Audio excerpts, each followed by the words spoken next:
Salam saudara seiman dalam kasih Yesus Kristus. Selamat pagi semuanya dan selamat beraktivitas dalam hal hidup ini. Sebelum melakukan aktivitas lain, marilah kita merenungkan firman Tuhan.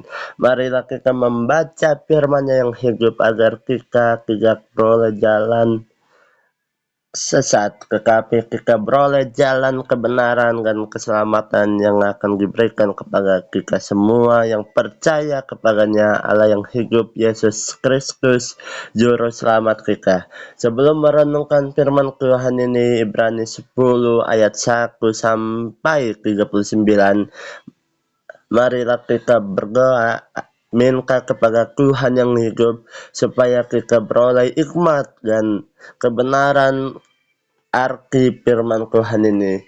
Kita tahu semua bahwa kita tidak bisa mengingat semua firman-Nya, tetapi percayalah firman itu hidup dan berkuasa, mengubah yang mustahil menjadi mungkin bagi Allah.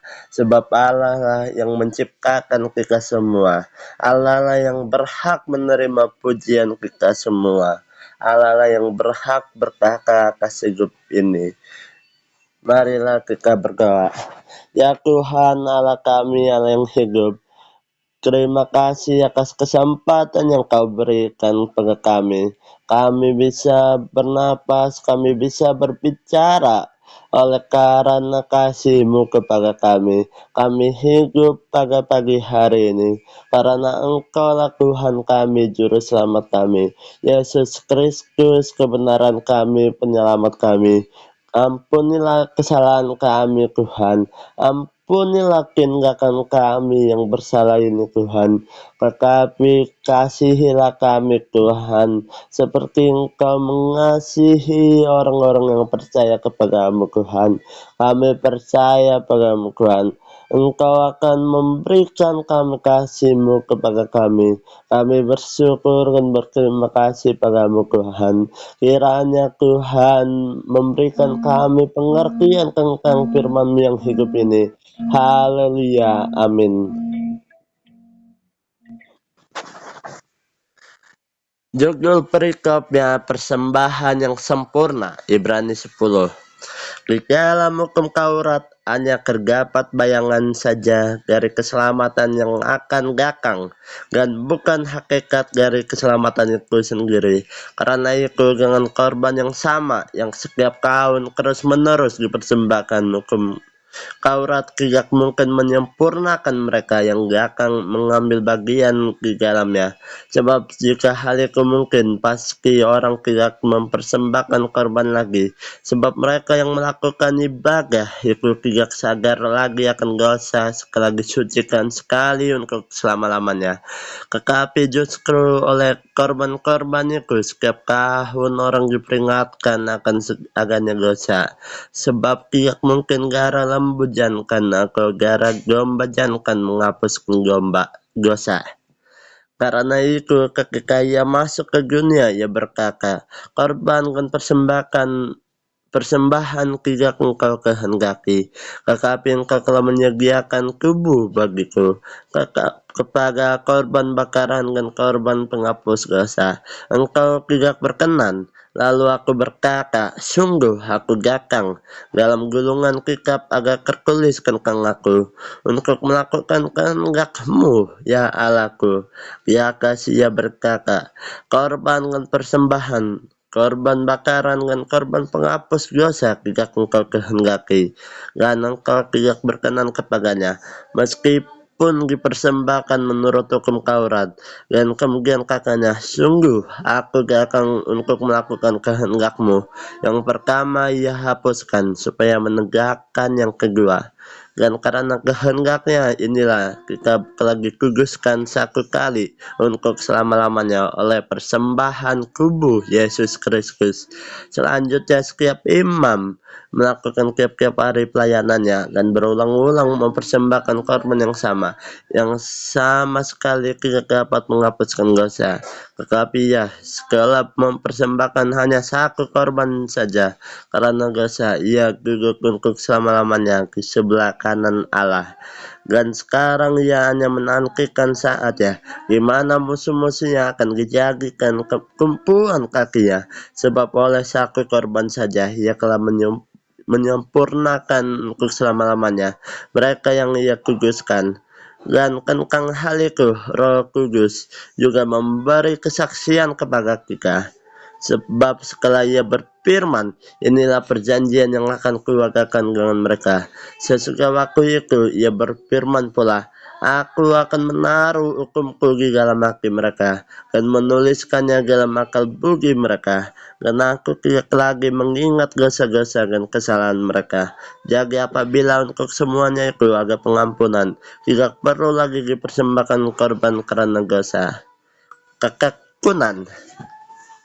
Jadi, saudara-saudara, oleh darah Yesus, kita sekarang penuh kebenaran, dapat masuk ke dalam tempat kudus, dan karena Ia telah membuka jalan yang baru dan yang hidup bagi kita melalui kabir, yaitu dirinya sendiri.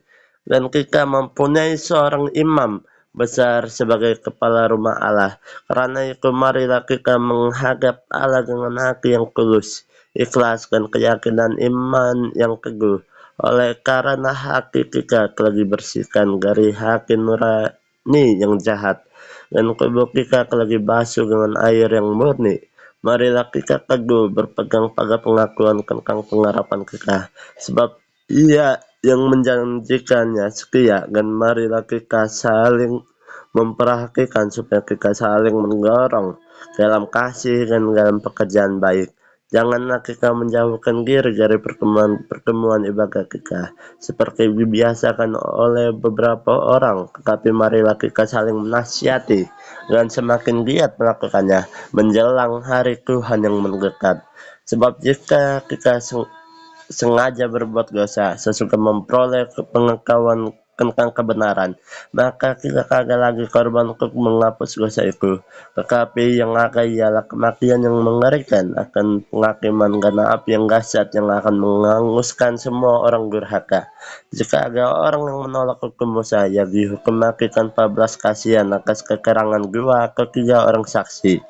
Betapa lebih beratnya hukuman yang harus dijatuhkan atas dia yang menginjak-injak anak Allah, yang menganggap najis darah perjanjian yang menguduskannya, dan yang menghina roh kasih karunia. Sebab kita mengenal Dia yang berkata, pembalasan adalah hakku, akulah yang akan menuntut pembalasan. Dan lagi, Tuhan akan menghakimi umatnya. Ngeri benar kalau jatuh ke dalam tangan Allah yang hidup. Ingatlah akan masa yang lalu. Sesudah kamu menerima kerang, kamu banyak menderita oleh karena kamu bertahan dalam perjuangan yang berat. Baik waktu kamu dijadikan konkonan oleh cercaan dan penggerikan, maupun waktu kamu mengambil bagian dalam penggerikan mereka yang diperlukan sedemikian. Memang kamu telah turut mengambil bagian dalam penggerikan orang-orang hukuman, dan ketika harta kamu dirampas, kamu menerima hal itu dengan sukacita, sebab kamu tahu bahwa kamu memiliki harta yang lebih baik dan yang lebih menetap sifatnya. Sebab itu janganlah kamu melepaskan kepercayaanmu, karena besar upah yang menantinya. Sebab kamu memerlukan ketekunan, supaya sesudah kamu melakukan kehendak Allah, kamu memperoleh apa yang dijanjikannya itu. Sebab sedikit, bahkan sangat sedikit waktu lagi, dan Ia yang akan datang sudah akan ada, tanpa menangguhkan kedatangannya. Tetapi orang itu yang benar akan hidup oleh iman, dan apabila ia mengundurkan diri, maka aku tidak berkenan kepadanya. Tetapi kita bukanlah orang-orang mengundurkan diri dan binasa, tetapi orang-orang yang percaya dan yang beroleh hidup. Amin. Di sini yang terdapat renungan firman Tuhan hari ini. Kita yang pertama, kita tidak boleh menjauhkan diri dari kumpulan-kumpulan orang-orang kudus, pertemuan-pertemuan ibadah kita. kita. Seperti ayat 25 ini. Janganlah kita menjauhkan diri dari pertemuan-pertemuan ibadah kita seperti dibiasakan oleh beberapa orang. Tetapi marilah kita menasihati dan semakin giat melakukannya menjelang hari Tuhan yang mendekat. Kita disuruh jangan menjauhkan diri dari pertemuan-pertemuan ibadah kita. Tetapi kita harus menasihati satu sama lain agar jangan meninggalkan Tuhan kita, agar jangan berpaling daripadanya, sebab juru selamat kita yang telah datang untuk menebus semua kesalahan kita. Ia tidak akan datang lagi yang kedua kali untuk menebus ya, tetapi untuk menghakimi. Dia akan datang, akan memisahkan orang-orang kudus ya, orang-orang pilihannya. Dia akan memisahkannya dari segala penjuru bumi ini. Dia akan mengumpulkan orang-orang kudus ya, dan orang-orang pilihannya. Oleh karena itu, marilah kita termasuk bagian dalam orang-orang kudus ya, maupun orang-orang pilihannya. Sebab jika kita masuk dalam orang-orang pilihannya maupun orang-orang kudus ya, kita akan merasakan sukacita karena Tuhan yang akan membalas perbuatan orang yang bersalah. Seperti ayat 30 ini, sebab kita mengenal Dia yang berkata, pembalasan adalah hakku, akulah yang akan menuntut pembalasan. Dan lagi, Tuhan akan menghakimi umatnya. Nah, Tuhan yang akan membalas ya. Kita tidak perlu khawatir akan musuh-musuh kita, sebab Tuhanlah yang akan membuat musuh-musuh kita jatuh di hadapan kita sendiri. Percayalah kepada Tuhan yang hidup, sebab Tuhan itu berkuasa, yang mustahil menjadi mungkin. Dan yang kedua, kita walaupun dirampas dalam kebenaran, dalam firman yang hidup, kita tidak akan duka cita, sebab kita tahu bahwa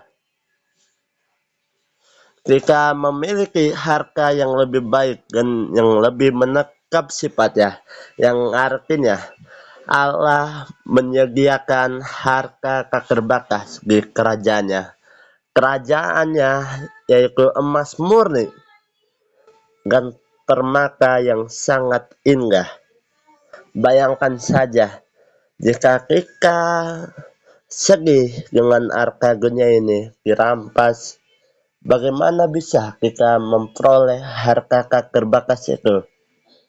Oleh karena itu, jangan sedih, jangan duka cita, tetapi harus sukacita atas penderitaan, karena Tuhan Yesus telah menyelamatkan kita dan akan menggantikannya. Semua yang hilang kepada kita akan diberikannya kembali berkali-kali lipat. Seperti yang ada tertulis. Sebab itu janganlah kamu melepaskan kepercayaanmu, karena besar upah yang menantinya. Sebab kamu memerlukan ketekunan, supaya sesudah kamu melakukan kehendak Allah, kamu memperoleh apa yang dijanjikannya itu. Ini untuk semua orang yang percaya dan semua orang yang tidak pernah melepaskan kepercayaannya. Oleh karena itu, jangan berpaling, jangan murtad. Saudara-saudara, aku ingatkan kepada kalian semua, ingatlah akan Yesus Kristus ini. Dia hidup ke dunia ini dengan kasih karunia-Nya. Sebab jika dia tidak hidup di dunia ini, kita jatuh dalam hukuman yang terbesar yang belum pernah ada dan yang belum pernah kita alami. Oleh karena itu, dia ada di dunia ini untuk menebus kesalahan kita, Walaupun kita tidak sadar kesalahan kita itu apa, tetapi kasih karunia Tuhan yang akan memberikan damai sejahtera kepada kita semua. Amin. Marilah kita berdoa menutup firman Tuhan ini. Ya Tuhan Allah kami, Allah yang berkuasa, Raja ke segala raja, kami bersyukur mempunyai Allah yang seperti Engkau, Allah yang akan menyediakan tempat untuk kami bagi orang-orang percaya dan bertekun dalam firman-Mu yang hidup Tuhan. Kami percaya padamu hal yang mustahil tidak mungkin bagimu, semua yang dapat Engkau lakukan dalam hidup kami. Engkau mengubah kami yang dukacita menjadi sukacita, sebab Engkau akan memberikan hasil yang terbaik untuk menggantikan apa yang hilang dari kami ini Tuhan. Kami percaya padamu Tuhan, karena Engkau lah Allah yang mengasihi kami semua tanpa melewatkan seseorang pun. Ya Allah kami, Allah yang hidup, Allah yang berkuasa atas hidup kami. Berkatalah dalam hidup ini Tuhan, pada hari ini kami akan melakukan aktivitas Tuhan.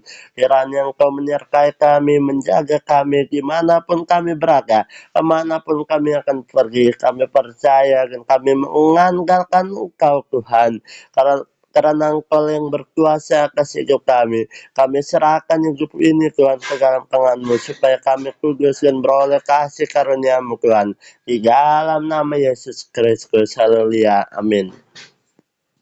Oke, sampai jumpa.